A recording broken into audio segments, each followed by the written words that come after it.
మరో బ్రేకింగ్ చూస్తున్నాం. సంగారెడ్డి జిల్లా నారాయణఖేడ్ ముక్తాపూర్ గ్రామంలో ప్రభుత్వ పాఠశాలలో రమేష్ అనే ఉపాధ్యాయుడు ఏడాది క్రితం చేరాడు. అతను చేరిన సమయంలో పాఠశాలలో సంఖ్య అంతంత మాత్రంగా ఉండేది. రమేష్ ప్రత్యేక చొరవతో 30 మంది విద్యార్థుల సంఖ్య నుంచి 80 మంది విద్యార్థుల వరకు కూడా పెంచగలిగాడు.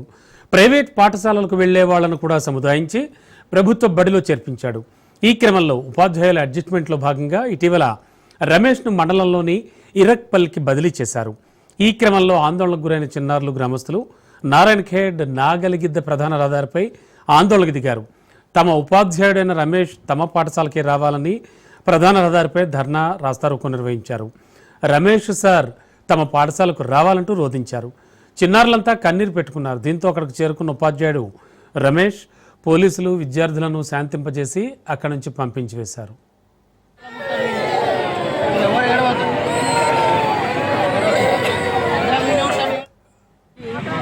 1 year అయింది కానీ మా స్కూల్లో ఎంతో అభివృద్ధి చేసిండ్రు. ఇంతకుముందు అభివృద్ధి అనేది లేదు మా స్కూల్లో. అదేవిధంగా పోయినసారి మా పిల్లలు కూడా ప్రైవేట్ స్కూల్కి వెళ్ళేవారు. ఈ సార్ వచ్చి మాకు అందరికీ పోయినసారి 30 ఉన్న సంఖ్యకు ప్రైవేట్ స్కూల్ నుంచి మరియు గవర్నమెంట్ స్కూల్లోకి మా పిల్లలందరినీ చేర్పించుకున్నాడు. ఈసారి 75 వరకు ఈ సార్ ఉన్నందువల్ల మా ఊరు ఎంతో అభివృద్ధి చెందుతుంది. అభివృద్ధి చేసే సార్లను ఏమో కొన్ని రోజులు మాత్రమే వస్తారు.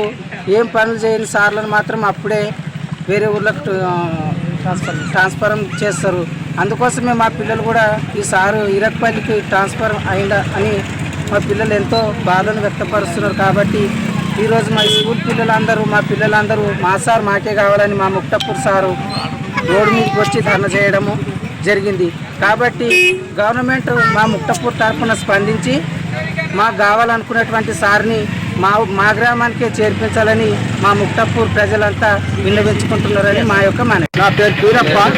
పిల్లల గురించి పిల్లలు ఎంతో అభ్యర్థపడుతున్నారు. స్కూల్ సార్ లేదంటే ఆ సార్ ముక్తాపురం నుంచి మరి ఇరుపల్లికి మన రిటైర్మెంట్ అయినా అక్కడ ట్రాన్స్ఫర్ అయ్యాడు. మన దాని గురించి మేము మాట్లాడుతున్నాము. మా పిల్లలు ఎంతో బాధపడుతున్నారు. పోయినసారి 30 పిల్లలు ఉంటుంది, ఈసారి 75 పిల్లలు అయ్యారు. అయినా రికార్డు మీద సార్ మంచిగా చెప్పి మరి దాని గురించి మేము మాట్లాడుతున్నాము. మేము అందరికీ ధర్నా చేస్తున్నాం. మెయిన్ రోడ్కి వచ్చి ధర్నా చేస్తున్నాం. మేము సార్లో కూడా మేము అడుగుతా ఉన్నాం. మేము మా ముఖటపురం సార్లు ఎంతో కింద గుండికి ఇప్పుడు బాగా పైన చేసి ఉండాలంటే మేము అడుగుతా ఉన్నాం. అదే మాట మేము ఇప్పుడు ధర్నా పెట్టడానికి అదే మాట మాకు అదే సారు కావాలి. ఇప్పుడు మా సారు మరి ఎక్కడ పోకూడదు. మా సార్ మాకు కావాలి, మాకు రావాలి. మా పిల్లలు కూడా ఇంట్లో ఉన్నారు. లేకపోతే ఆ సార్ రాకపోతే మన స్కూల్ కూడా చాలా వేసుకుని అదే పోవాలి. ఏ సార్ కూడా మాకు అవసరం లేదు.